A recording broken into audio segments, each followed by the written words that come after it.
Okay, everyone, welcome back.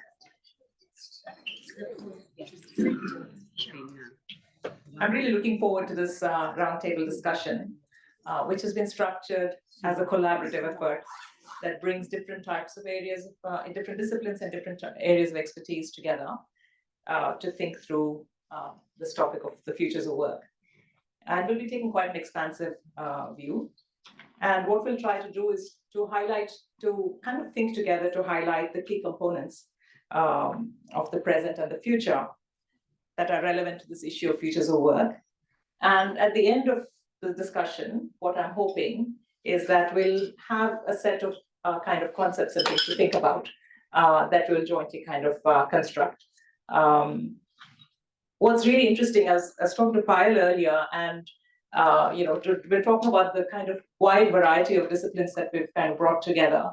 And they're not immediately what you think of when you think of futures of work, because they're not necessarily all engaged in futuring, anthropologies of the future or anything like that. But this is something that concerns every kind of, whether you're in government, whether you're in academia, this idea of, training your or kind of educating your students for their future employability and so on, are kind of things that concern all of us. It's the stuff of fiction as well. And science fiction actually in particular has been so influential, hasn't it, in kind of allowing us to imagine things that we might not otherwise have imagined. So many of those things have actually turned out to be prescient in the sense that they've kind of predicted, what might happen in the future. So, well, to think through this topic, we've put together a really amazing panel. And they are so accomplished that if I were to read out their complete bios, it would take a very long time and we wouldn't have any time to discuss anything at all. So I've just put together kind of very tiny bios. Debora Lanzeni is an anthropologist of technology and design, and her focus is on the development of emerging technologies, future imaginaries, and work regimes. She works at the Emerging Technologies Research Lab at Monash University. Lambert Brow is the Deputy Dean, Faculty of Science, Engineering and Built Environment at Deakin. His research focuses on soil health, sustainable agriculture, and agroecology to combat critical productivity, environmental and sustainability challenges, both nationally and internationally. Claire Coleman is a Wirlomin Noongar woman whose ancestral country is on the south coast of Western Australia.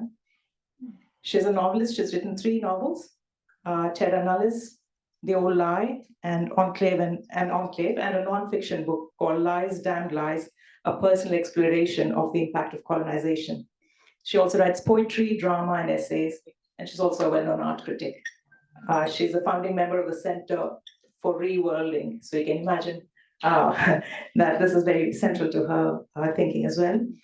Melanie Randall is a professor of marketing in the School of Business at the University of Wollongong. Her research aims to increase numbers of volunteers, attract more foster carers, achieve greater inclusion of people with disabilities, encourage pro-environmental behaviors, and reduce gambling harm. Again, you can see the different aspects of the future that are kind of coming into play here. Robin Scott is industry professor at Alfred Deakin Institute. He's an experienced public policy practitioner. He served in the Victorian government as the Minister of Finance and Multicultural Affairs. He played a central role in the development of Victorian government's response to extremism, including the processes that led to the establishment of the Center of Resilient and Inclusive Societies. So if you are kind of just hearing this, you can get a sense of maybe some of the things that we kind of do actually associate with the future in terms of, each of them brings something very different to this. And I'm Radhika Gorur. I'm Associate Professor with the School of Education at Deakin. I'm also the convener of Science and Society Network, and my interest is in data cultures, global education reforms, and science and technology studies. Thank you all for joining us today. I'm going to start off with a really simple question. And the way we want to work through this thing is not that I'll ask the question to each of you and kind of do this kind of television type thing. I want this to be really a conversation, and we'll just see how the conversation goes. last night when I was kind of thinking through this thing and worrying about whether how will I time this, and will we have enough? Will we run out of things to say? I'm kind of I can be pretty sure that that's not going to happen. But I don't want you to wait to be invited to say something. Please feel free to kind of just have the conversation. So I want to start off by just asking, what does work? What does work mean to you? What do you think about when you think about work? There are 2 microphones there. Let's just pass them around if you don't mind. Who wants to get started? I'm not starting. Every time look, it's kind of connected to the idea of work, because every time I do a panel like this, everyone else refuses to talk. And always gets handed, one phone always goes to me first. And in a way, the word work is complicated for me, because I have never been able to do work in the traditional sense of what people think of as work, as in doing a job, doing something for somebody else, doing what you're told to do. So for me personally, the concept of work comes about what you do, what you get done for the benefit of others, and my art works. So because I'm a working artist as well as being a some people have called me a public intellectual, and I hate that phrase, but that's my work. So the idea of work is complicated for me. But my background has given me this a broader sense of the idea of what work is than most people would have, which makes the idea of the future of work also complicated, because I'm not sure that it's really easy to define what work is, because it's different to every single person in the world has a different idea of what the definition of work is. So if you think about, you're trying to define work in Australia, you're going to have basically about 28 million different definitions of what the word work means. Yeah. The definition of work for me has changed over my career. So straight out of uni, I got my dream job at Qantas and was in marketing and flew around the world, and it was fantastic, and really was an end in itself. And then I had kids, and all of a sudden found that version of my dream job was not going to fit with the version of the family that I wanted to have. And so I quit that job and thought, right, now I've got to find something that fits with the kind of family that I want.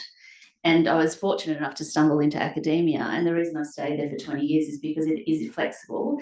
I choose when I travel, and I can, leave to pick up kids at the drop of the hat. And that's worked for all this time. And so I've stayed with it. When they're all gone, my definition may well change again. And I'm really interested to see what that is, because I think you can have different definitions through your life course. But at the moment, it's very much a means to an end, not an end in itself. Thank you. I'm just thinking about what you said, and reflecting in my field, I guess, in this, with the science hat on.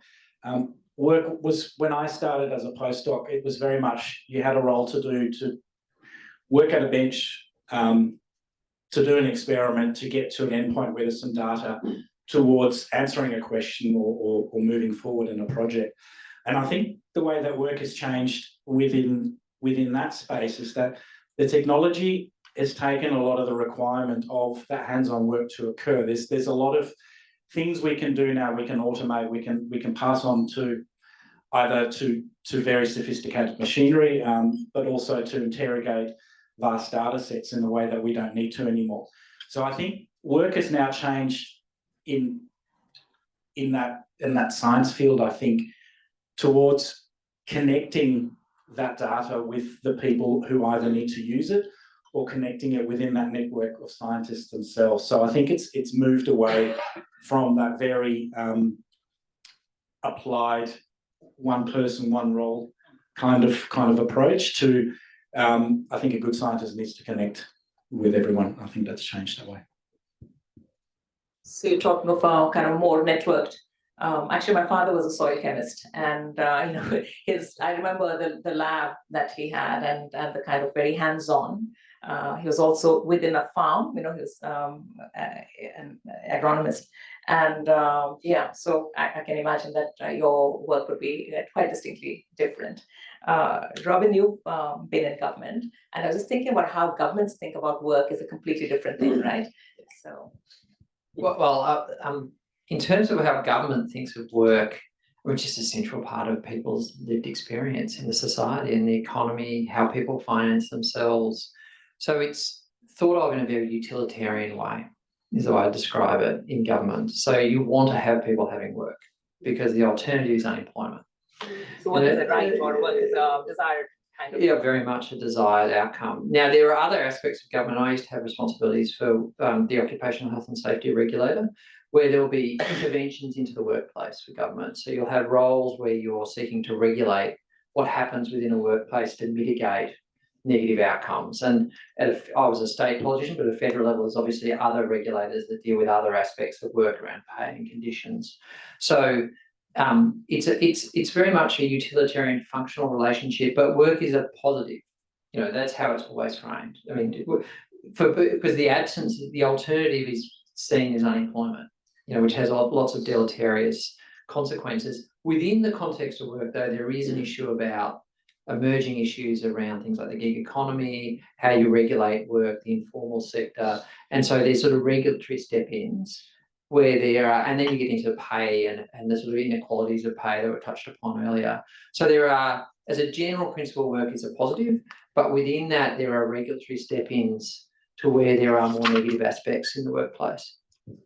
I was just thinking about, you know, all of us when we've been discussing work, we've been thinking about kind of paid work, a job, and this, of course, there's a whole lot of other types of work, right? So let me start with you, Debora, and because you talk about work regimes, and that's part of your research, talk about that, but also go back to, you know, Melanie, you talked about kind of quitting Qantas and raising a family, and then that we don't think of that as work. We think of academia as work that's allowing you to do other stuff, right? Which is not work, which is we're not immediately seeing as work. And Claire, I'm sure there's as an Indigenous woman, I think there's work that you do, care for country or community kind of related work. That must be enormous as well. And I'd like you to both talk about that after Debora has told us about regimes of work.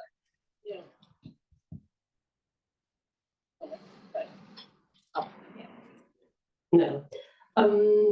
Yeah, the first thing I want to say is I'm from a Spanish-speaking country, and the word we use in Latin means like torture, which is trabajar is coming from torture, and which is, you know, a mind setting in a certain way. And I think there's a tension between what we consider employment and work, and that's a tension that with the rise of emerging tech where automation is coming more and more at the center. But when I talk about regimes of work, and specifically I don't use the word labor, because I feel work is a constellation, a configuration of different things that include desires, aspirations, things we do, tasks, how we think, how we organize our life, and it's more connected with the subjectivity, which I think is, again, at the center of transformation in what is labor or work today, and what it could be. And related with what Payal said is what today is not really important. It's what is going, things are happening in the process. So I think work is configuration of different things that are not the most central thing. Is not the income actually. It's how we organize our life through this kind of, and particularly people like us that have in the center of our life in careers, which is what organize your way to, and that is actually what is completely changing. What I'm seeing in the fieldwork is that what is changing is what means having a career, whatever it is, not only professional development, but that part is what is really changing in Constellation. So I will keep the idea of work open as and more linked to what we want to be than employment. Thanks, Debora. It's 3 mics, rather we use 3 mics, right?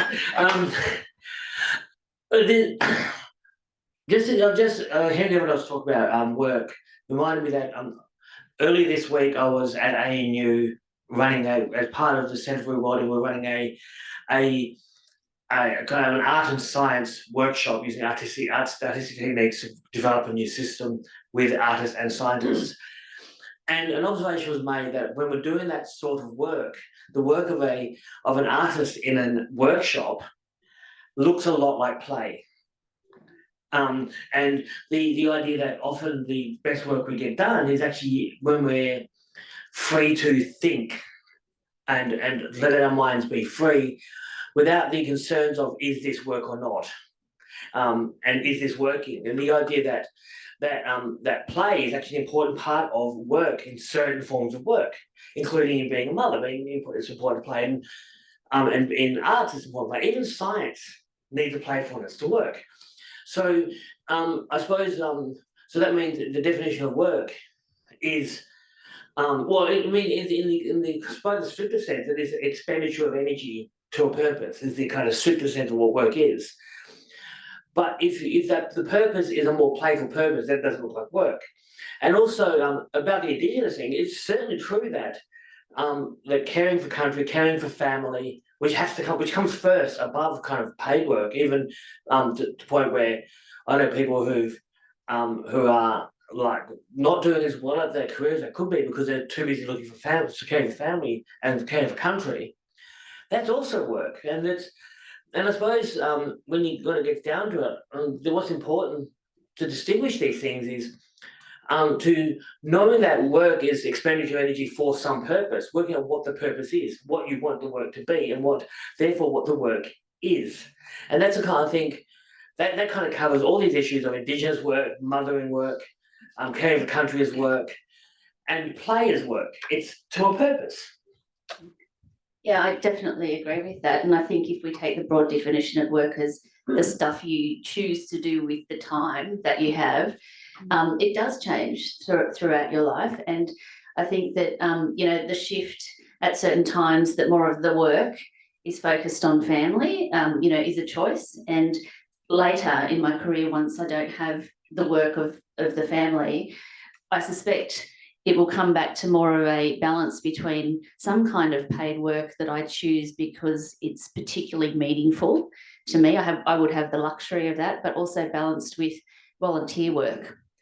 Because again, it's not the financial aspect, it's more that meaningful and giving back, which I haven't been able to do a lot in the last 20 years because I've been concentrating on the paid work and the family life. But the other thing I wanted to mention is that I'm very aware of my position of privilege in my choice to be able to shift that what I call work and that balance throughout my life. I have 4 kids, but I also have a husband who was able to take on all of the paid work while I was not working with young children or working part-time.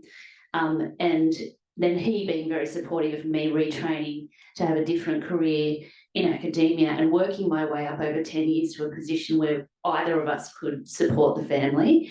And then later when he was sick of his work, he stopped working for a few years and we had it. So I think acknowledging people's personal circumstances, if they have a partner who can help, support, give them the flexibility, and recognising that some people do not have that choice and flexibility, and not imposing the way one person does it on another person is really important. And I have a lot of young women, early career researchers who often come up to me and say, how did you do it? How do I balance it? I would never tell somebody how they should do it. I'm more than happy to share my experiences, but what may work for me because of my personal situation may not work for other people. And I think we just need to be really mindful of that and not prescribing how it has to be done. I'm going to see if I can change the register a little bit and think maybe more from a kind of a slightly more macro perspective. And I was thinking, Lambert, I was thinking about Latour's, work on critical zones, as he calls them. And basically his argument is that the Earth's crust is all that we have. That's where all life occurs, life and death and everything, happens there. And even though the Earth looks like a very big planet, it's really this little strip that we can work with. So I'm just thinking broadly in your discipline, in your area of, soil ecology, how are you thinking, how are you visioning this idea of work? How do you think about the work of your discipline? And I was also thinking, Melanie, you actually, care work is also part of what you're encouraging people to get into, right? Like fostering and so on. So I was just thinking more from a disciplinary perspective, how does your discipline kind of think of work? What are they thinking about in terms of the kind of work that needs to be done?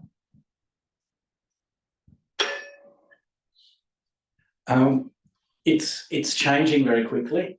You talk about the earth crust. I think we actually have less than a metre of useful, soil that we can have productive crops. And if we talk about what the planet needs, it's food. And with my focus, it's plant-based food production. That's going to be the future of how we sustain ourselves and how we make sure the planet can go forward. So how do you change our hundreds of years of thinking of the way that we damage the planet in maximising food production, because that's the way we've done it so far by using high chemical inputs and dealing with any of the issues that arise, such as what we call pathogens and weeds. To do so, we actually need to step away from the way we traditionally looked at soil and its management, which was in isolated structures that we called agricultural institutes, or we called them departments of agriculture, for example, because they worked to a very narrow set of principles, I guess, that had an outcome-based approach, and that was the way they did their work. I think what we need to, I know what we need to do now is actually to look at the holistic piece around the way sustainable food production can go in the future.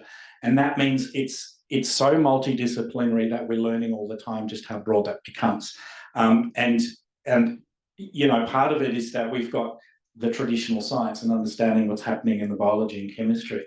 But how do you link that to the health of the plant and the health of the individuals that are eating those products? We now learn a lot more, for example, about the gut microbiome and how that reacts to different food types. So therefore, we've got a whole discipline now that should link back to what we're doing in the field, as opposed to just saying, I need to put nitrogen on to grow the wheat. And then you've got remote sensing. So, and this is still in the STEM area. Now you need all the social science aspects of, well, how do you change people's perceptions about the food, the way we produce food and the way we eat it? Yeah, I was reading somewhere that there was this plant-based food industry was going to be a really big thing, I think in Victoria or in Australia anyway, and I think it's not doing as well as they were expecting it to do. And I think that's the thing of shifting behaviors, which is also Melanie's area as well. So actually, your response led me very nicely to asking the other question about what kind of vision is kind of prevalent in different fields, vision of the future, because a lot of the ways we think about the present has to do with how we're imagining the future, right? So I just want to get a sense of, what kind of anticipated futures are different groups of people. And it doesn't have to be just your discipline, but the kind of different communities that you might be part of. How are they preparing? What kind of futures are they preparing for? What are they anticipating? And where are these ideas coming from? So where are we kind of, getting these ideas from? And, who or what is influencing these ideas? And what kind of actions are being taken in anticipation? So, Lambert talked about the kind of depletion of the planet and kind of being conscious of that as a response to the way work in the present is changing in anticipation of, actually in response to the present, not just the future. But yeah, so just a sense of the kind of vision and Robin, I'd be very interested also in knowing how governments think about this and where do they get there, probably from this building, KPMG and Deloitte, right? So where they get their, how do they, where do these ideas come from and what are these ideas that are? Maybe we'll start with you. Yeah. Okay, that's a very expansive question, so I'll try and keep it narrow because I could probably talk a long, long time. Okay, so how does government sort of envision or deal with the future of work? I think there's a time issue. There's a great line on all financial products, time travel with money. Politics is time travel with votes, in one sense for democratically elected politicians. So there's 3 in the most is the UK, sort of there are 5-year horizons that sort of govern how people are thinking often, so that's a problem. In terms of the sort of influences, you have formal advice within a bureaucracy, so you have departments. I have to say, economist, and I was a Treasury and Finance Minister for most of my time in government.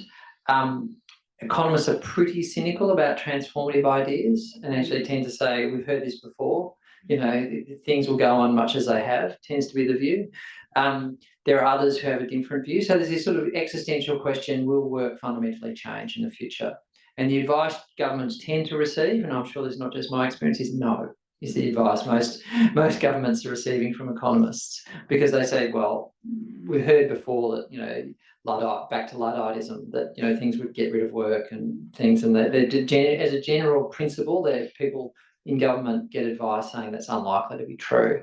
I think there is a sort of, and so that's a tension you get when you've got radical change. And I think there are some radical changes around work and what's going on, but the government tends to be fairly reactive because of that. The natural assumption, and I think there's a sort of broader ideological assumption post sort of 1989 and the collapse of sort of alternatives, is the way things are likely how they are into the future as a general sort of paradigm.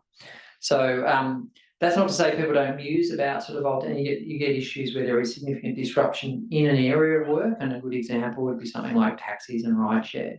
Like you'll get a significant disruption in what's happening, and there'll have to be a response. But the general principle, I'd say, is that there's a presupposition that the changes will not be as radical. And I think that's principally by trying to sort of categorise it into sort of disciplines and their influence. That's an economist influence on government thinking. Debora, in technology, I think you have a very different response to economists. I was also reading that people in technology tend to think that there's going to be like really big shifts, and economists are like, no, it's going to be business as usual. It's going to affect only a very small switch, right? Yeah, I don't think in technology they believe it will be a huge shift. I think we need to get into the gritty and nitty of the tech industry, and then you hear what you get from like people like us is what they call the evangelist narrative, which is AI would change tomorrow your life and put money here. And I had this morning I got an email from a cousin of mine in Argentina that he was sending me tips to invest money, and he's 50 years old, and he's in his family unit, he's the most wealthy because he's completely in fintech. And that's a change, but I don't think in tech, I have been working with techies for the last 10 years in different fieldworks and in Europe mainly. And now I'm working with nurses and doctors in hospital, in automated hospitals, so completely different.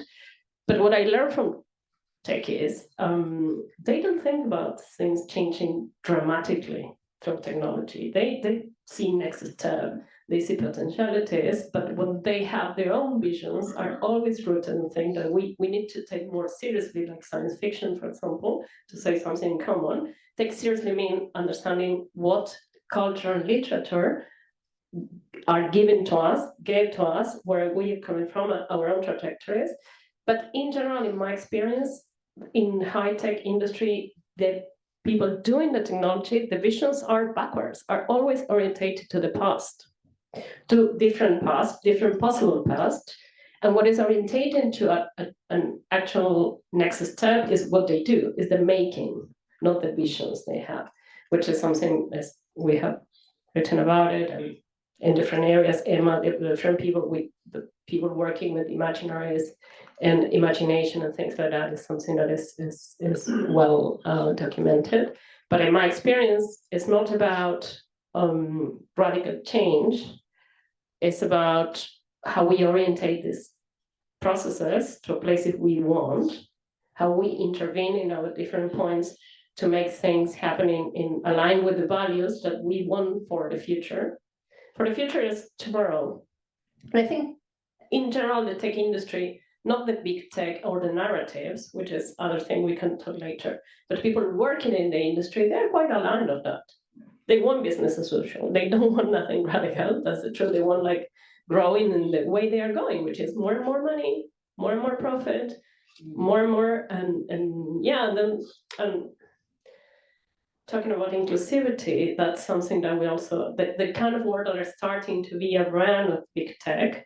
I'm very suspicious of when they come so aligned with us. Not because I'm suspicious of the people doing the stuff, but this where these narratives are coming from.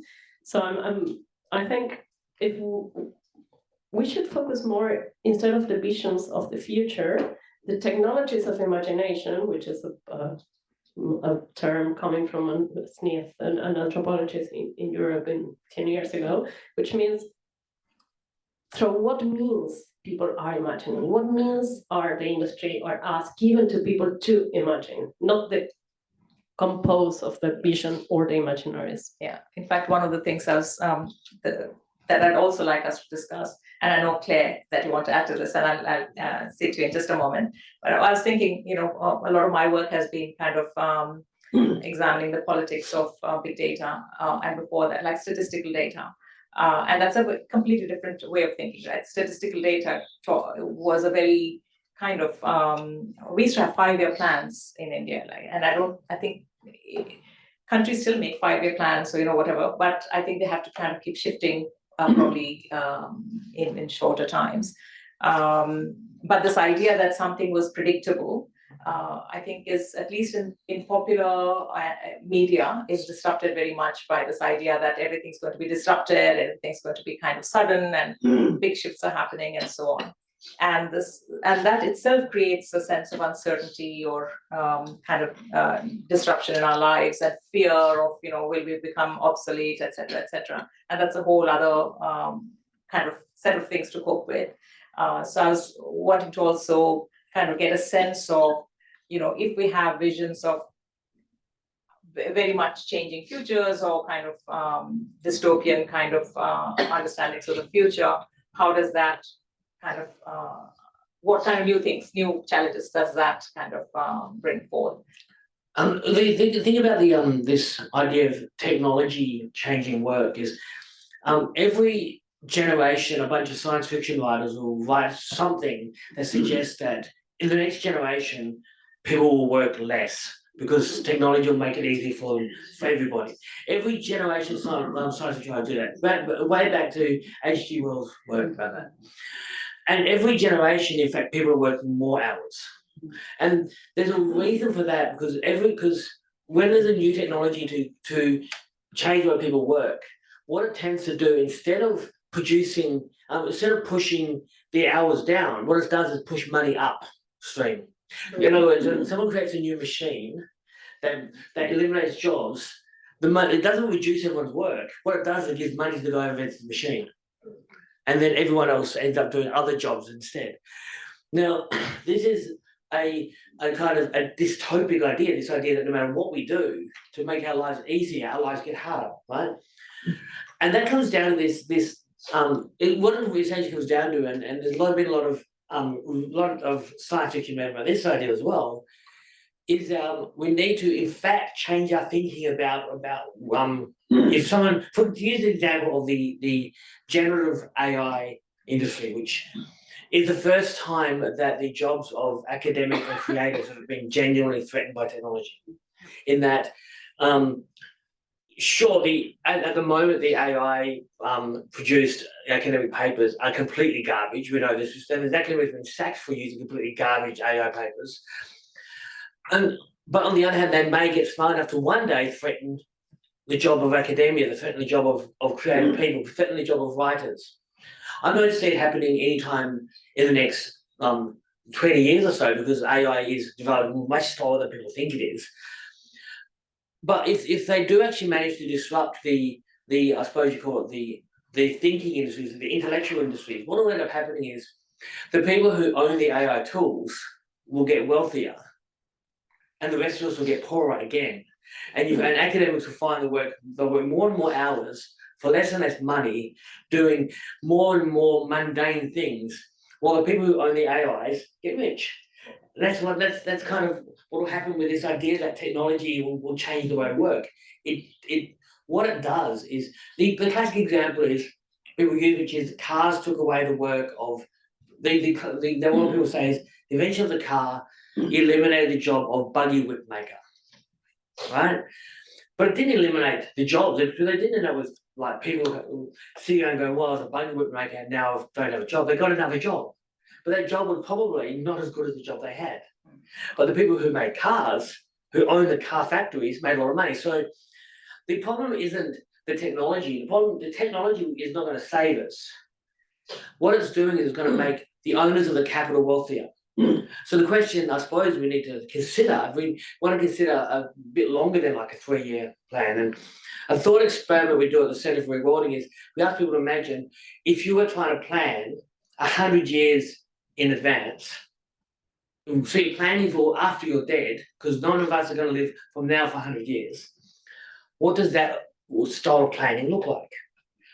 And one of the things you've got to plan is capital does not know how to plan 100 years in advance, and does not know how to ensure in 100 years your grandchildren will have a decent life. But you might be able to imagine how to do that, but you can't do that through the existing structures that we have in our society. Do you want to add anything, Wendy? Oh, no. Yeah, so in fact, I was thinking actually of the Hollywood strike, which is, so it is in fact threatening, creativity, right? Because in fact, so there is that, and I'll come to that in just a minute. But I was again going back to this kind of big picture vision of the future of work. I was also thinking about the geographies of work. Where is work going to happen? Both in micro terms, we've already seen with the pandemic and so on, that the places of work have changed, but also big picture, which countries are going to, be producing workers, and there's a whole other heap of issues there, including demographic issues, aging, and things related to maybe where there's language might become an issue, or access to technologies might be an issue. So just in the big picture, how are in your communities, in your disciplines, or in areas of work, is there any thought about where work is happening or where work is shifting to? Are there shifts in kind of geographies of work? That's also related actually to climate science, climate change, because there are some places that are going to be too hot maybe, or places that are disappearing, and that may be changing also the way workplaces are organized, or and so on. So what are the kind of shifts or ideas that are coming up in your areas of work? I'm not going to talk much. I'm just going to drop one little thought, which is the technology. When everyone had to shift to working at home, and it was a massive shift in the way that work was done, no new technology had to be created for that to happen. It was the speed of change when COVID happened, for people to be able to move into working from home, just proved that all it was a social change. And that social change was employers thinking there's something more important than having their eye on their workers in a workplace. And that was the only change that happened. Employers thought that the safety of the workers was more important than having their workers under their eye, like literally be able to watch them, make sure they're working. And the change happened almost overnight.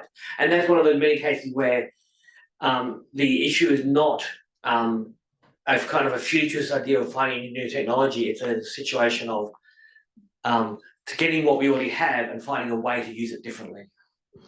Can I just respond to slightly in point of view? I actually organised the state of Victoria moving offline, so I have a very particular perspective on this in terms of public servants. That couldn't have happened 5 years ago. So I think it was very technologically dependent. If you didn't have cloud servers, it couldn't be done. So there was a very specific sort of set of things that happened. And I'd also say, which raises the issue of the sort of relationship between capital and the state and work, that was not mostly businesses. They were not happy at all with us moving them offline and locking down the state. There's very few people who were in business saying that's okay. That was the state imposing. In the context of Australia, with state governments, but that was the state imposing, except for some particular employers and Interestingly, actuaries got offline very quickly because they understand risk. They cancelled all their conferences, they did all this stuff and moved it offline long before everyone else. So outside the insurance industry, it was something the state did to business, and it couldn't have happened at an earlier juncture in the way it happened. There was like, and I remember all these discussions about how we would do it.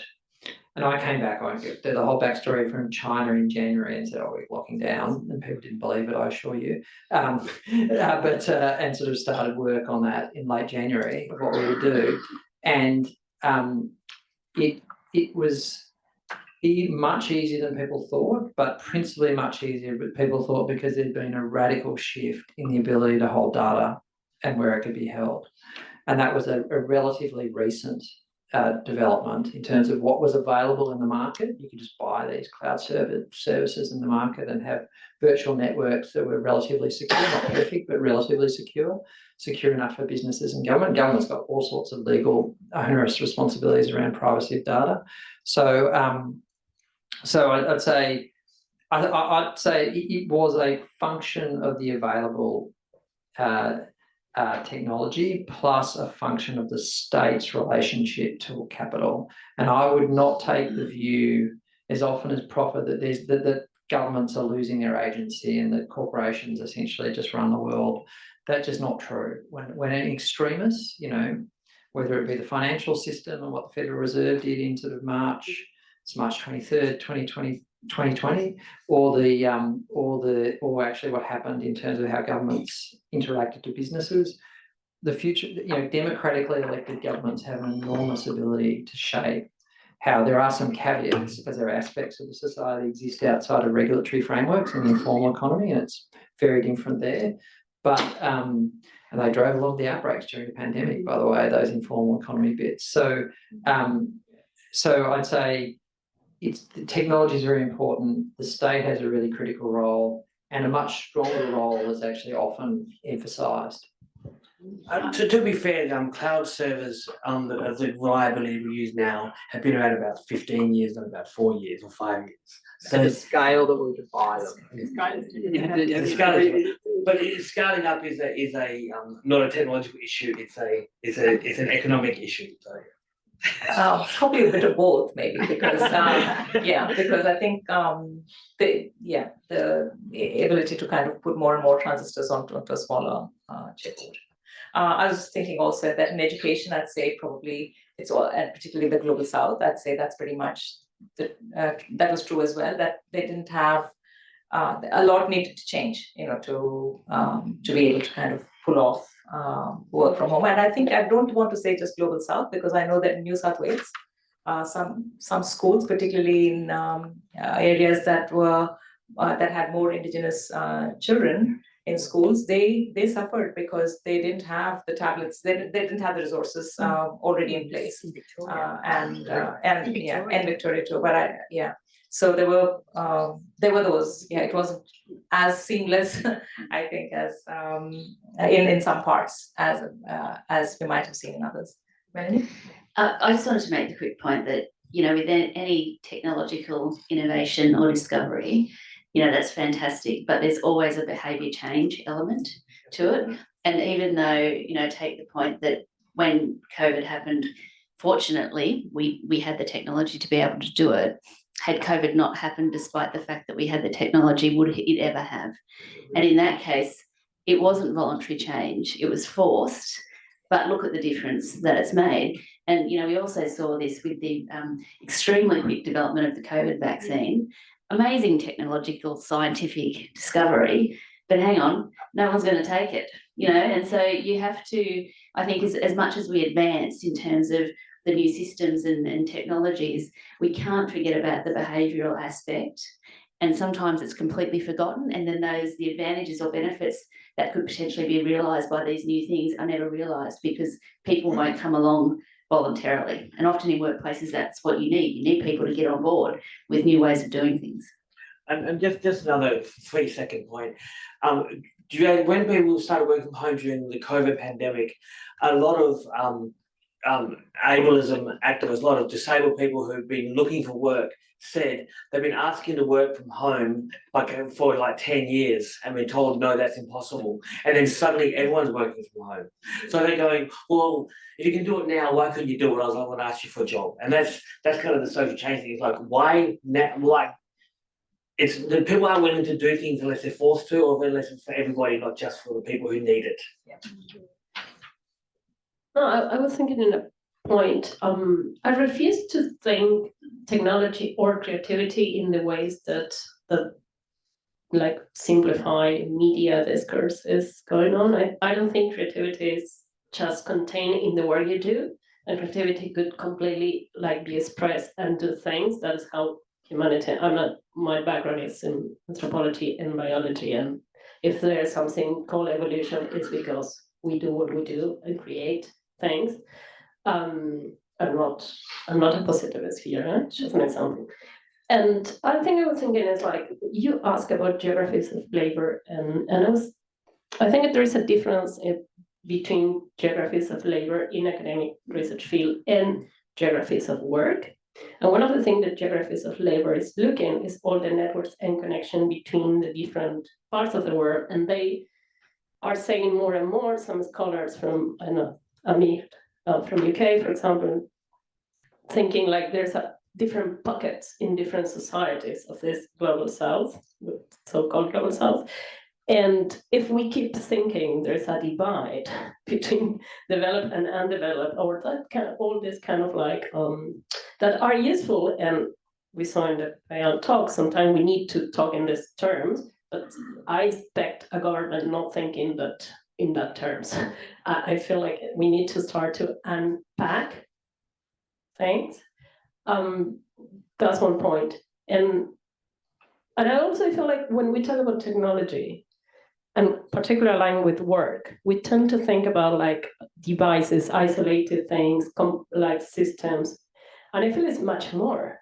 Every time I talk with anyone in Benguet Hospital, I'm doing fieldwork in Benguet Hospital, it's a regional hospital in Victoria. Every time I talk with doctors that they use very sophisticated softwares. When I talk about technology and AI, and I talk a lot because I spend a lot of time with them, nurses and doctors and digital strategies and people in the hospital, they want to talk about Instagram. It's like, no, I want to know more about the diagnosis of it. Yeah, but what I'm like, and it's kind of, yeah, that's life. We don't contain technology in something like AI. Yeah, it doesn't exist.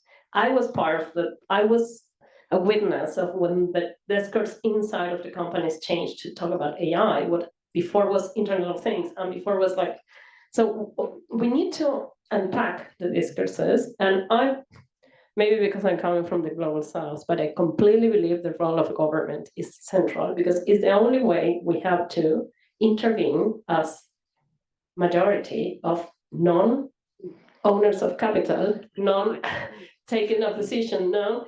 So I feel like we cannot talk anymore in terms of future of work only related with technology. Even it's what I do. I work and having visions of future, or like spreading visions of future, or like corroborating visions of future that do not include other topics like democracy, participation, hate, discourse of hate. Because everything is entangled, and that's technology. Technology all technologies are entangled in our life. The future of work is not separated of that. It's not like how you will be working in the factory, that less of the 35% of the world work in a factories. But not now, in the last 50 years. Like, no, I mean, after Margaret Thatcher in Europe, factories get down in a huge.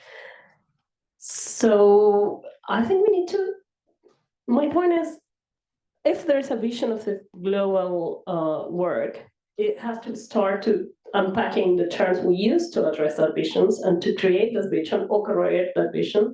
And one of that is there's not such a thing of one technology changing. Nothing never happened. It will not happen. We know that. We have experts like STS experts on the room that know that.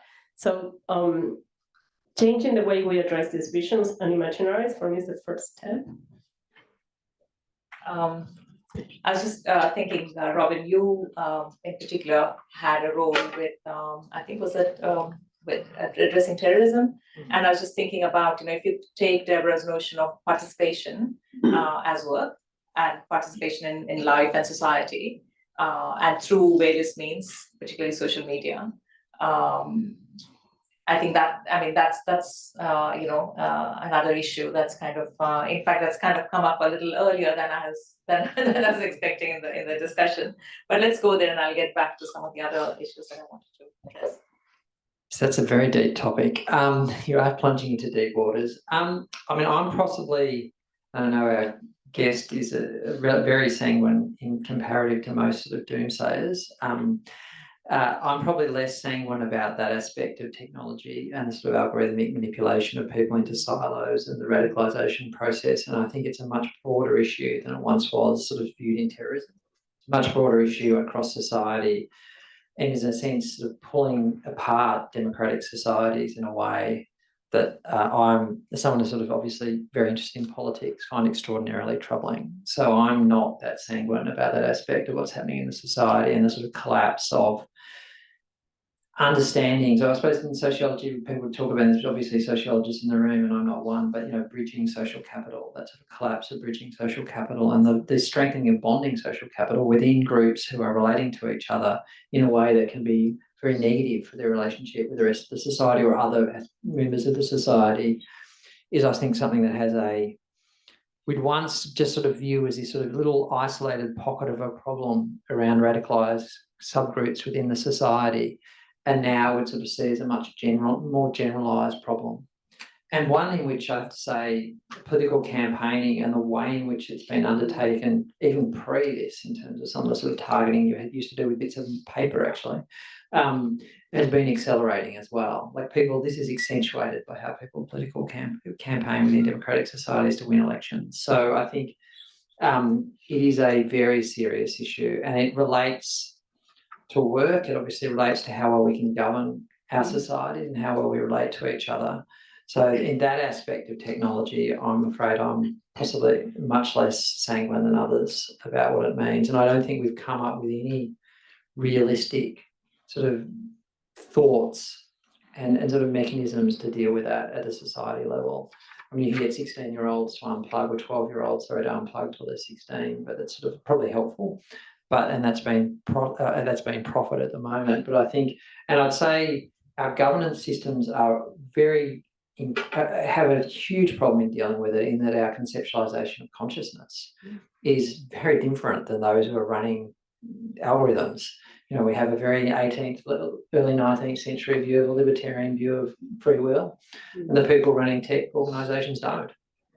So, and the empirical evidence, I suspect, is much more on the tech side of it, more side of it. So it's very difficult for any government to regulate that space, because our entire social systems, including our political system, are premised on ideas that exclude the ability of algorithms to manipulate us in a much fundamental way.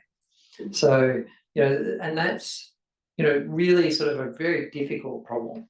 And it's sort of something, when I was in politics, I mused about a little bit, but it's so outside of the sort of accepted, people talk about Overton's window of an acceptable discourse, so outside of that, that we are actually not as free as we might think we are, particularly as we're being subjected to continuous sort of nudging, sort of a term I think that vastly understates what's going on.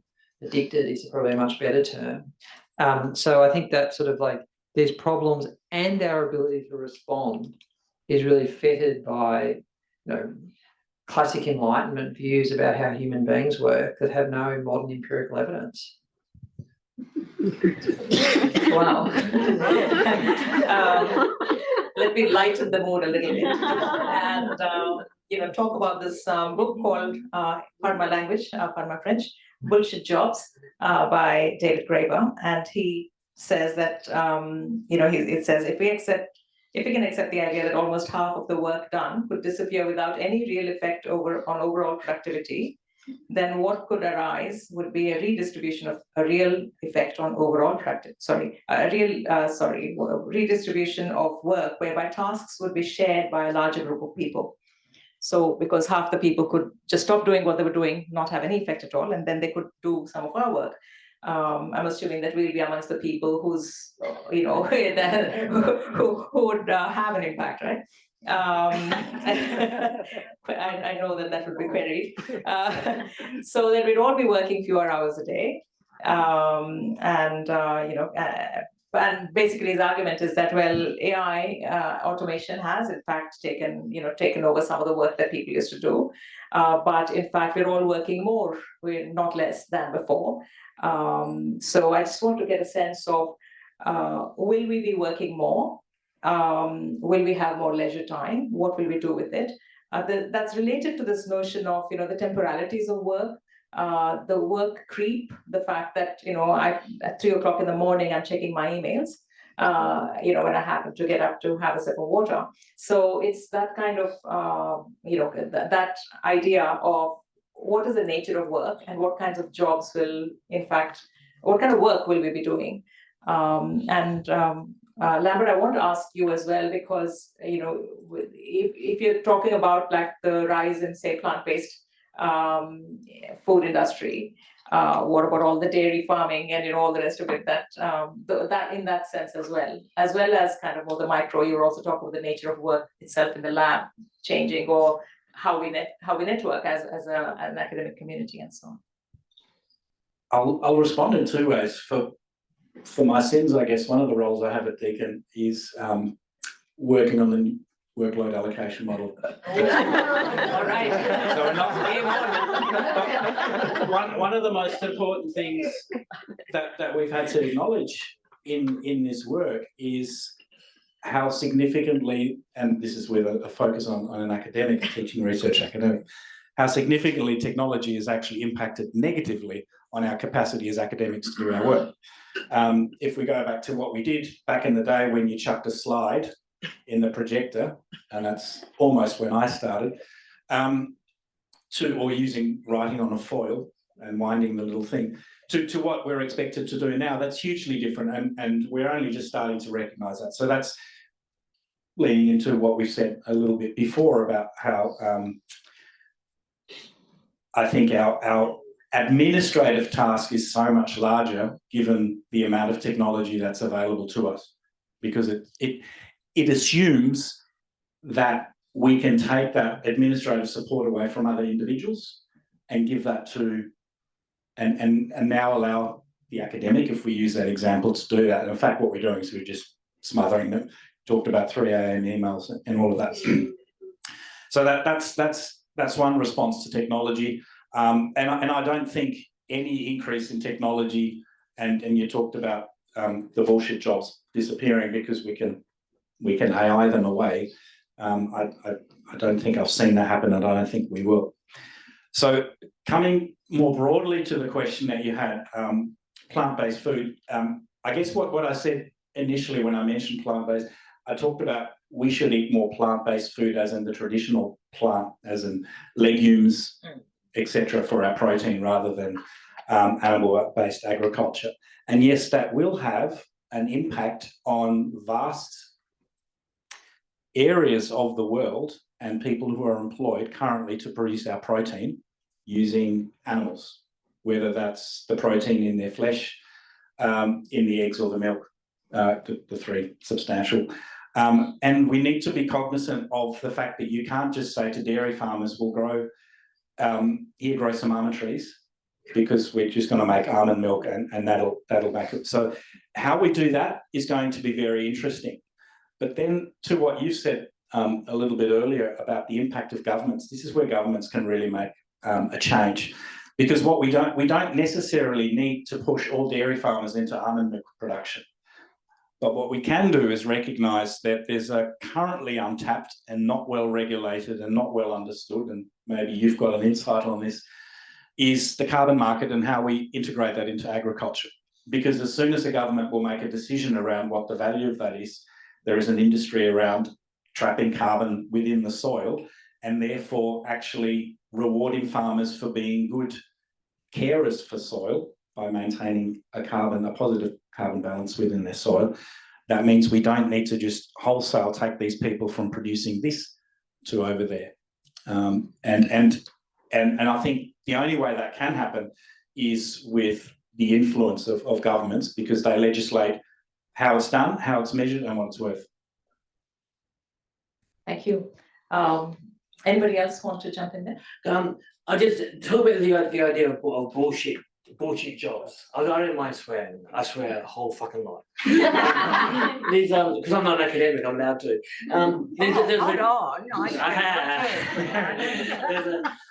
During the pandemic, there was this new phenomenon people discovered, which were there were IT professionals who were working 2 jobs simultaneously. Because what they discovered is if no one is watching them and making sure they go to the meetings and making sure and watching what they're doing, that about half of the day they're sitting at their computer going, well, I have to be logged in and my boss knows I'm not there, but I've got no work to do because I can get the work they expect me to do done really quickly if I don't have the bullshit meetings, the bullshit talking around the water cooler, the boss stopping me all the time. So what they did was they got 2 simultaneous jobs and had 2 computers sit next to each other and were logged into both at once and still got all the work done. Now, that not only was an interesting phenomenon that people were collecting 2 wages and making a lot of money, but also begs the question, how much of the workday is spent on utterly garbage bullshit tasks that you don't have to be doing? So a lot of which is what we would call make work tasks. They expect you, because you're at work, you have to be doing something. But what if we just went, well, let's not have make work tasks, let's just, the notion that, for example, if someone's really fucking good at their job and they get it done in half the day, why not pay them for full-day work and let them go home and be with their family? That's kind of a social change in how work is seen. That would make a difference. And that would not only encourage, for example, people to get their work done quicker and increase efficiencies, but also the competitiveness would not be for who can spend the most hours at work, which is what you see in IT companies, but rather who can get their job done fastest and actually have a decent life. So there's a kind of why do we accept this idea that you're not working to, I mean, I'm a freelancer, and so I work to the job. I've got something to do, I work till it's done, I deliver it, I get paid. And then I go again. And sometimes to do that, I work a 20-hour day for 28 days for a week. Sometimes I will sit and not do anything for a month, except watch YouTube. But that's okay because that's kind of the way that my work works. But why do we as a culture accept this idea, particularly for academics or professionals or people who are obviously self-directed or they wouldn't have got to where they are in their workplace? They accept the idea that they have to be sitting in that workplace from 8 in the morning to like 6 o'clock at night, and if they finish all their work, have to find some other garbage thing to do to pretend they're working. Why don't they have the idea that I'm not going to finish, I'm going to go home? Or allow people to go, well, this meeting you want me to go to, this is garbage, I'm not going to it. If it's a garbage pointless meeting. So we can change the notion of what work is and make it actually, the idea of doing something that serves some purpose rather than just being there because the boss thinks you should. Jump in there, Deborah. Yeah, no, what I would say is that actually that is the argument of Graeber. Actually, what you said is what Graeber said in the book is meaningful. What has to be a job is meaningful. We need meaningful work. And he's not saying that the bullshit jobs will disappear. What he's saying is like, we need to get them out of the equation to plan things, which is weird because he was an anarchist. But he's proposing something like planning and organizing, which is like, I assume he was middle-aged. Right, yeah. Yeah, but I want to say something that I think is for me, it's important. Like, and one of the questions you sent to us was about this imaginaries and visions that are like ruling the areas we work or like. Or, that actually earlier. But it was written differently, and I realized that the things that at least in technology are overflowing that discussions and in academia are mainly like replacement/displacement, universal basic income, and this idea of leisure versus work, and the 3 of them come from like the middle 20th century science fiction. The 3 of them. Amazingly, and it's like, but not like from science fiction, not from like a Russian guy in the 20s or like a French woman or like even Calvin. No, from the 3 people in UK.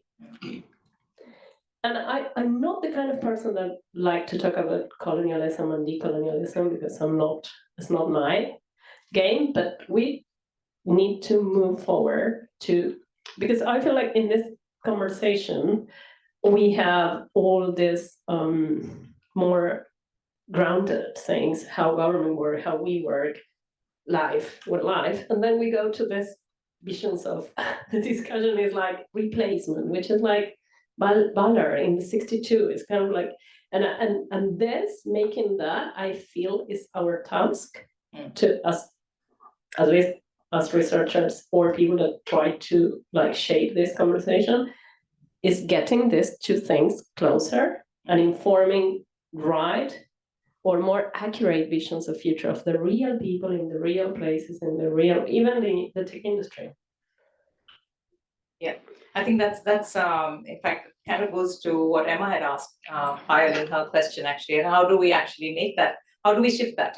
How do we make governments listen to us and so on? Just before we get there though, because I think all of you have touched on a couple of things that that I wanted some commentary on. One was about societal challenge. Well, it's all kind of connected. So we have the tech thing, and Claire, you talked about like the surveillance aspect of it, where somebody's watching whether you're logged on or not, etc. So there's this, those are very real things because we are, even as academics, like we have Outlook kind of constantly watching what we're doing, or whether we're in a meeting, or whether we're communicating, or all of that. So there's constant surveillance.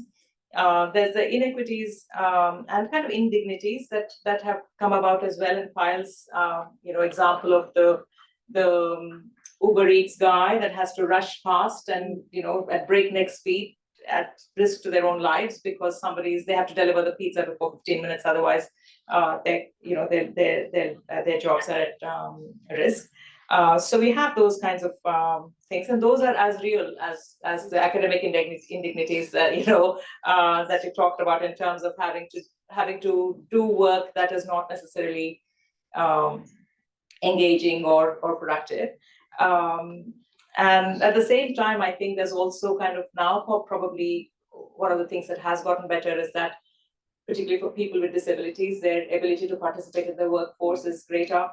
There may be a greater diversity in the workplace, and that has become easier, although of course there's a way to go and so on. So I'm just kind of trying to understand kind of societal challenges and ethical challenges, and if we can have like quick commentary, because after that what I want to do is to just kind of sum up and think in terms of just one or two key things that you think we need to be able to kind of focus on as we kind of inform this discussion on the future of work, and then I'll open it up to the audience for questions. So audience, please get ready as well with your questions. This is such a kind of, it's a large audience, and it's a very, exciting audience, and I want there to be quite rich engagement there as well with your ideas. So, yeah, sure. In one of my roles, I met with a company, and I'll name them because I think what they do is very interesting and should be in the public domain. DD, who people know as a rideshare app, and they, in the guise of public safety, showcased this to the Victorian government the fact that they have cameras on their drivers that check their biomarker rhythms, their eyes, how attentive they are, and if they're zoning out too much, effectively they micro sleeps, they won't be able to drive a DD. It's not that they have an accident, it's not that they're involved in a collision. So there are extreme examples of sort of surveillance. I have to say, with all due respect to academics and their indignity, they're of a different magnitude. And so there are risks of sort of, and that was in the guise, and it was not something they were unhappy about to show government. This will be safer. This is security. This is so.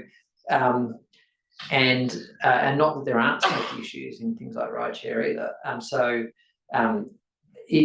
There are some pretty extreme examples, and I just think it's worth understanding that the technology does give people power to have oversight in a way that makes Outlook's ability to check whether you've checked your emails look pretty mundane. A thought occurred as you were speaking. I work on a project in Vietnam on pepper production. And if you go to Coles or Woolies and buy the pepper, it'll say made in Vietnam, black pepper. This is pretty much 100%. And so one of the issues, we talk about the future of work. So the smallholder farmers producing the pepper in Vietnam are so far removed from us who are purchasing us, and they're in between as a company, you know.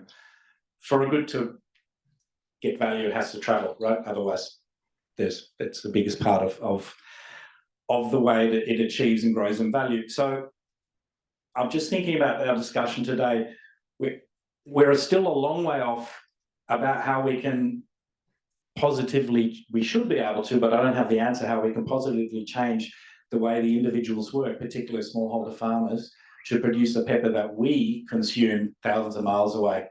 And in between, and we talked about the opportunities that government has, but the Victorian or the Australian government has very little influence on what we do there. So, and for me, that's still a really difficult part of the work that I guess that I'm involved in. And if I can come in there as a scientist and advise about sustainable agricultural practices, but they won't have the same impact as we could if we did it in Australia through a Victorian or a Australian government regulatory structure. I think that one of the biggest hurdles that we have, generally speaking, is overcoming these extremely rigid views that we have of what work is, how it's done, and those models. And you know, COVID just pushed us ahead in leaps and bounds in changes that we haven't seen in terms of that in decades, which is really good. But there are still a lot of rigidities that I see, and in the university environment, it's even more so than any other company I've worked for or worked with. You know, when you suggest changes like, why does everybody have to be 40-40-20? Not everyone's good at the same thing. You know, people should do more of the things that they're good at and give them flexibility. In every other way, we bend over backwards to recognise diversity, except in what people are good at and want to do. And the number of times I've said that within my own university, and it's like, good idea, too hard basket. You know, there's just not that willingness. And this comes back to the behaviour change. And so I think that the behaviour change and attitude change of people who are in positions who can actually say, let's do this differently, rather than just putting more and more and more on people. You know, you used to do teaching in academic, and you now keep doing that, but please do it online as well. And you used to do research, but can you now please do that, be impactful and have partners and do all these other things? And it's not just academia. You see it in teaching, you see it in nursing, you see it with GPs. Every time you turn on the news, you know, all these people are leaving because of the workload. So I think that going forward, that's really something that we have to look at. If we're going to give people more to do, what are we taking away or changing so that people can be more efficient, do less of the BS work, particularly if they're not very good at that part of their job? You know, let's change it up and think differently, even if these things and institutions have been in place for hundreds of years. Just because that's how we've done it before doesn't mean that's how we have to do it in future. The reason I'm kind of smiling so broadly, Melanie, is that we, in our faculty, we have just moved, we have made a huge change, and we are moving to 40-40-20. We didn't have that before, we had no flexibility before, now we are, so change is possible. At the end of the workshop that I was doing in Canberra over the week, we're discussing the fact that I've been ill, so I haven't actually done much of the prep work. But all day, all week here, I've been talking about this anarchist credo, which is from each according to their abilities, to each according to their needs. And I've been saying that during the lab constantly. And when I apologised to one of the people I was working with that I haven't done much of the preparation, he said, I thought you said, all from each according to their abilities, to each according to your needs. You're sick. I've been picking up the slack for you without even asking. That's kind of the way we should be looking at the world. And then another thought I had, which is, everyone is always surprised to hear this, but I have an academic background in machine learning. I have an honours in machine learning from 2006 that I don't use. But when I was studying that degree, one of the during the dot-com bubble, and everyone's complaining that there was no work in Australia in IT because all the work was being picked up by poor people in India, and in the other parts of the global south, people were taking all the work away from Australians. And an anarchist academic who was teaching us said, there's a really simple solution to this. He said, go to India, agitate for them to form unions and increase human rights, the wages will go up, then we'll be able to compete. Get them to the same level of human rights as we have, and there'll be no more cheap labour there. Yeah. And then everyone wins. And I thought that's brilliant. Like why say, oh, let's kind of ban people from outsourcing work to third world countries or to the global south. Let's instead outsource our human rights to the global south and outsource economic advantages to the global south, and then there'll be no more outsourcing because it'll be just as expensive there. Yeah, I think there'll be, I can see, it kind of fits with what Lambert was talking about as well, saying, you know, what the conditions of people from where, you know, who are producing, the smallholders who are producing the pepper and so on. And I'm probably there might be other views about people in the global south saying, we actually don't need the human rights ideas to come from elsewhere, you know, so that might be another, yeah. But I think the point is like, it would take Australia to not generalize in the Western, but they are concerned about it. That's what they always offer solutions for, since they don't know how it works actually. And it's something that we haven't seen. But I was thinking, and I think we have the next table is about youth, but I'm thinking sometimes that if you see what's going on with like under 25-year-olds, most of people in the departments in anthropology that are closing around the world, the students don't want to do academia.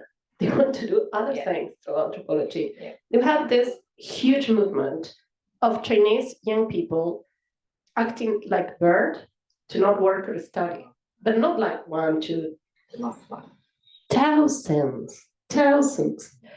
In Europe, most of young people, they don't want a formal job. Even when, and the people under 25, at least in my global south, in South America, they even, they were never in contact with any like formal job, like the grandparents already were working in flexibility. So I think the workforce will come with their own behavior, with their own ways, and it will be a clash. I'm seeing that clash in tech companies now, after the Google myth of working in certain ways, that is gone. People like techies, as you did the example. Another example is Microsoft just came out with a paper like a few months ago about like getting rid of the middle management, because that's the problem. That's the guys who want people coming back, according to the researchers, to blame the employees and what they don't do. And the employees is like, no, I moved to another company, bye. So things change. It doesn't matter what we decide. I mean, it's I was just going to say, I agree with that. And I think there are certain companies like Google and Netflix that are extremely forward-thinking and modern and agile and will do things differently to try it out. What I see, though, is that the trickle-down effect of that is slow, and especially with institutions like universities or, you know, government agencies or, things like teaching and, you know, those kinds of things. It's kind of like, what I found is it's kind of like, oh, that's good in theory, but we're not Google. You know, like we couldn't do that. We don't have the same situations. And I think that's the shame, that because in our everyday lives and everyday work and everyday options, there's not a Google here, you know. So I would hope to see that kind of thing trickles down, but I fear that it may take a long time for that to be the norm. I think that I was trying to phrase a question more than a comment, which is, just 1 second, which is like how we will be dealing in the next 5 years, because this young people, like new generation, are starting to become part of the workforce, whatever workforce is in wherever it is, and I feel like there is change coming, that we also need to be prepared to have different conversations. And it's a question for us as well, when we think about the future of work, who will be the workforce, whatever it is, and what they want, how they consider themselves. Are they going to buy what we're selling? So actually, I was actually wanting to have a kind of drawing together kind of session in terms of what are the, you know, couple of key things that you might. Of course, I was going to ask the question about omissions. You know, what have you left out of the discussion today that should have been part of it, and also think about what might, if you think about the future of work, what might be 1 or 2 key things. However, I won't do that now, because I do want to give an opportunity to the audience, to ask questions, and they might get answered through those questions. So I think we'll leave it there. Also, we do have another roundtable after lunch, and there'll be a summing up then, so then we'll have another opportunity as well to think through that. So there's questions from the audience. We can take. Can I ask a quick question to, I think it was Deborah or Claire, you mentioned that the technology industry looks to science fiction when they're imagining the future, which I never thought of that as fascinating. And I've noticed that the dominant trope in sci-fi at the moment is an impending apocalypse where we're all destroyed by zombies or vampires. Have you seen the tech industry sort of going, predicting the future of work is going to be in defence or self-defence, or is some kind of empirical relationship to that? I'd like to start by pointing out that that apocalypses have been in science fiction since the very first science fiction novels. The earliest modern science fiction novel was War of the Worlds, which was an alien invasion wiping out all of humanity. So it's always been there. And it's about a classic example of science fiction leading technological development, the idea of the internet and being a social interaction came first from science fiction novels, particularly from the works of William Gibson in the early 80s. But there's the funny thing about a lot of two types of science fiction. The science fiction is kind of looking at the future, saying this is what we could have. There's a lot of science fiction that looks to the future as a warning, and a lot of the modern stuff about the zombie apocalypses, I think they're looking at this is kind of a metaphor for how we're heading. We're losing our humanity. We're destroying ourselves, and we should really kind of try and work out a way to not become the zombies in the next generation. There's a hand. Yeah, I think it's less predictive in how they, at least in my experience doing fieldwork with tech is, it's less predictive. They really feel there's a risk if the thing's going like, and the major enemy of any tech in the world is the business unit. They hate the business units in the companies. It's like, if they have to say which is the evil one, the business unit. And this is generalized. Google, like startups of health here, but also it's generalized that they grow up. And still, I think it's changing now, and women are changing that as well, getting into. But until now, most of the techies are geeks, and they grow up like that. Many of us, and there is not. I don't think there is an idea of like it will be an apocalypse, but it's an open question for them. It's like who will be in charge of the apocalypses? It will be the business units. Who will be? That's the point. The weight of the apocalypse is I can go flag fire. Yeah. Hi. So great discussion. I've really enjoyed it. A few times, Silicon Valley has come up, and I guess wanted to share some insights and a question I had. So my name's Audrey. I came from CSIRO Futures. They look at how Australia can address global challenges and opportunities in disruptive technologies like hydrogen and the technology behind the RNA, COVID vaccines, things like that. One of the things we've found time and time again across these different technologies is that I guess there is a fear of disruption.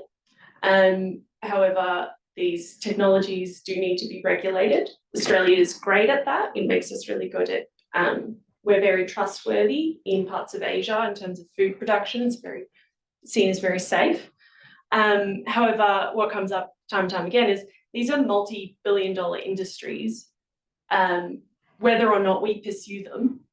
And it kept coming up that Australia's being left behind. When we're training academics, they come up with a great business idea, and then they'll go to another country that has the funding and the facilities to support their startup, right? And so I was wondering, from your points of view, what do you think is needed for Australia to not get left behind and to help pursue some of these opportunities? Because we're investing in research. No, we're not. It's stopped. It's gone down. Well, 2.1% to 1.7%, and we need to go up to 3 to 4%. We probably need more, but we have very talented people, and we're taking raw materials and ingredients and sending them overseas to make very high value products. And, you I know, mean, we have a sort of real issue with our capital markets and how they work. I mean, without getting sort of too, and super, I mean, one small insight is that, I mean, the way superannuation is regulated mitigates against taking risk. And for good reason, because it's people's retirement, but the vast predominance of what Australian capital markets are about is retirement income, and there's real mitigation against being in the higher risk end of investment in terms of how they're regulated and whether you'll be shut down, in fact, emerge as a super fund if you underperform over a period of time. So I think it's a functioning part, I wouldn't say this is the only reason, part of this problem, of how the differences of how we operate capital markets for investment in Australia. And we've got a very strong bias towards slightly lower risk than somewhere like the US, and we've also got a bias to paying dividends because of how our tax system works. So, and I venture after what happened when Bill Shorten attempted to become Prime Minister, making some proposed tax changes, there won't be much tax changes to those tax arrangements anytime soon. But it means that there's special tax advantages in Australia relative to other Western capitalist mixed economy societies for paying a large proportion of your profits out to the shareholders as dividends, as opposed to reinvesting in companies and making investments in the future. So there's some structural issues. I know that we had 3 questions. I saw Luke and I saw Payal, and I saw there's somebody at the back as well.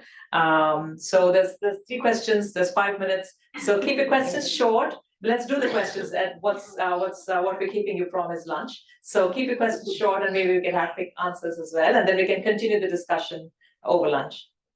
Thanks. Thanks. Thanks. Very quickly, I heard the comment around the trickle down around futures of work, working less or more meaningful isn't working. Do you have any suggestions around pushing up from the bottom? I'm able to do my job in 4 days instead of 5, write as many papers as I'm supposed to do. What do I do with my 5th day? And then second, I guess, comment/question is with the surveillance of Outlook versus, eye movements to shut down your work. I'd be careful there in separating those analogies. I read last night Wells Fargo investment bankers getting fired because they had clickers on their mouses and their keyboards to make it look like they were working. So that exists in knowledge work. And it's not that Outlook's reading your email, it's that it's mapping your social network and asking you why you're emailing someone at 11 p.m. and not 8 p.m. and asking you why you're not expanding your network at the pace your university wishes you to. Does that make you a good worker, and why not? And so it is. I agree, it's real. I just give you an extreme example. Yeah. But so I think your point is valid. It's completely valid. I can answer the first one. Or should we? Oh. I think there's 2 things. The extreme rigidity that I was talking about is kind of in the institutional structures like universities, which are just so old and set, and it's just really hard to try and change those fundamentally. I think the point that we were talking about before about the workforce actually changing it is how it will change. I went and got myself elected on UOW Council specifically so I could have a voice, and to be honest with you, with everything else going on, it didn't really make any difference. So just kind of advocating and cheering and saying we have to do this is not going to work. I do think that a bit of that happened with COVID, because in Wollongong being so close to Sydney, we did see a lot of people leave because now they could get Sydney jobs and work from home or just go up a few days a week. So I think we did make some progress, but I think really the real change will come when the younger people coming up, and I agree, I've seen that too, where people just go, I'm not going to do this anymore, I'll get something else, especially in a good job market, and they will dictate the terms of their work, and that's when we will see employers being more flexible because they have to be, because otherwise they'll go somewhere else. So I think that's how we'll get real change. And I think the gig economy and the similarity it has to freelancing is already changing that, because people will do the work and then go bugger off home. Sure. So I'll be really quick, and I don't expect answers because I think you've done. So one is that I was just wondering about, as we move forward in the future, how much, like for example, do we go back in time to revisit the success of work models like the Green Revolution, because our values today is much more expansive and inclusive, say, the planet. And so now we rethink an old model of success as now a failure. So I wonder how much of that permeates across board. Second is about the global value chain, and how do we actually see value in the global value chain, particularly at a regulatory level, and can we, without the solidarities in place, right? And last is we keep talking about how our work is increasing, but I wonder if that's correct and it's more about the perception of work is increasing because our aspiration for what we want from our life has also changed. And so there's a higher benchmark. Do you want? Professor Samantha Thomas, I'm a professor of public health at Deakin. Maybe this is a good last question, which links to our session this afternoon and is kind of an omission, I think, which is about the casualised workforce and the threat that that poses to health and social inequity. So we talked a lot about COVID and people working from home, but a lot of people were not able to work from home. They carried the burden for a lot of us. They kept our hospitals open, they kept our food supply systems open, or they worked in insecure work and they lost their jobs completely. When we talk to young people and women in our research, the biggest threat, or one of the biggest threats to their health and well-being, is the casualised workforce. So I'm just wondering if you could perhaps say something briefly about the threat that casualised workplaces, including in our own workplace, poses to health and social inequalities. I'm so glad you asked that question, Samantha, because well-being in the workplace was one of a big part of the questions that I wanted to ask. And it's also, I know in our school, we do a lot of research on well-being. And I know that the issue of well-being is something that's become really huge. So yeah, it's a great reminder for us to attend to that. So we make. I've got one sentence. My problem is casual work doesn't have to be shit. People can have casual work with protections like sick leave and stuff like that. That's the issue. It's not that it's casual; it's that it's shit. Could I just sort of say a couple of things, I'll be very brief. One is, and I touched on it very briefly, I think there's a huge issue between a more informalised sector in the economy and people who live in more formalised regulatory systems. And there are entire parts of our society that exist outside of many of the regulatory systems for two reasons. One, often work particularly, and it is sometimes casual work, but I also say a lot of people work for small businesses and other areas where go to a cafe, who's paying penalty rates? We're having a reality check, there, and then you've also got, it is almost impossible for the regulators to reach them as well in the way that there's actually a real limit on how easy it is to regulate some informalised areas of the society. And I can assure you, I've tried in parts of my former roles running a couple of regulators in that space. So it's a really challenging area, and I think it's really right to raise it. And it is an economic issue because people who are working casual part-time jobs with limited hours, who can't get home loans, who can't get into the housing market, who can't household formation, is an enormous social issue. So I think that's one of the best questions anyone could have asked, because it drives so much of the discontents across the sort of society we live in.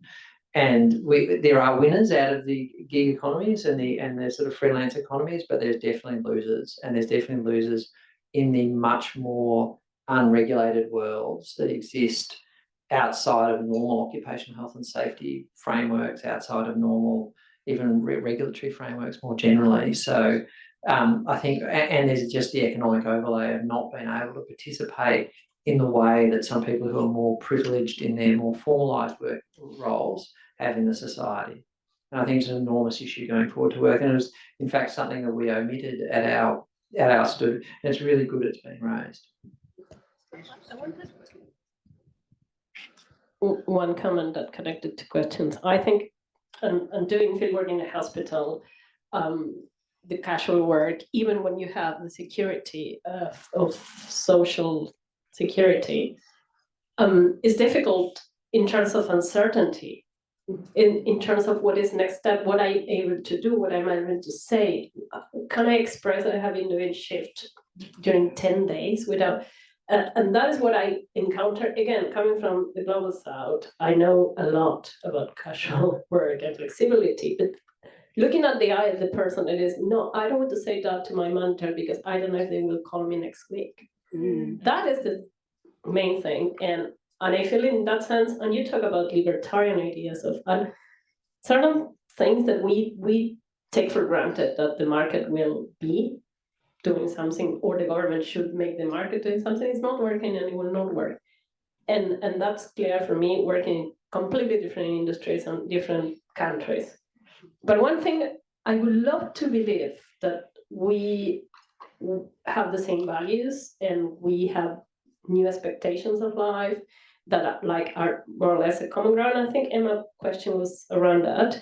But I'm from Argentina, which most of the country vote for a guy who is completely crazy and doesn't believe in reproductive right, doesn't believe in women getting pensions.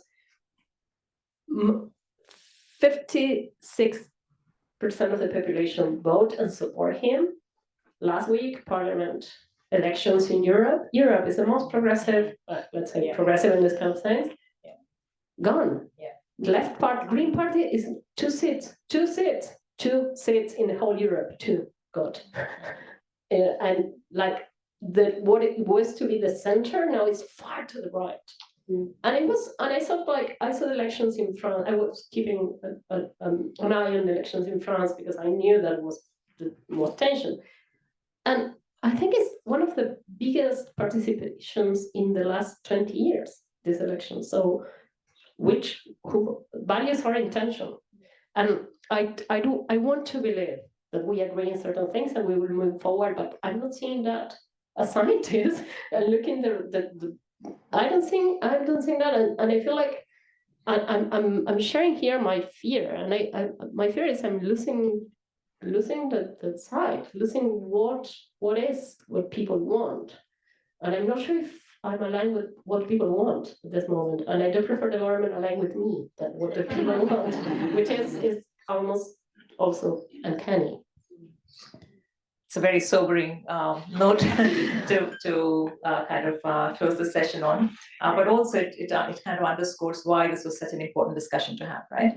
But let's cheer ourselves up a little bit with some lunch, and we'll come back here for the next panel on youth education and work. Can I grab the mic to say that panel's at 1, so we have 40 minutes for lunch. And also, if you're dishing up pasta and worried that it's going to finish, don't worry, there's more. So, see you at 1.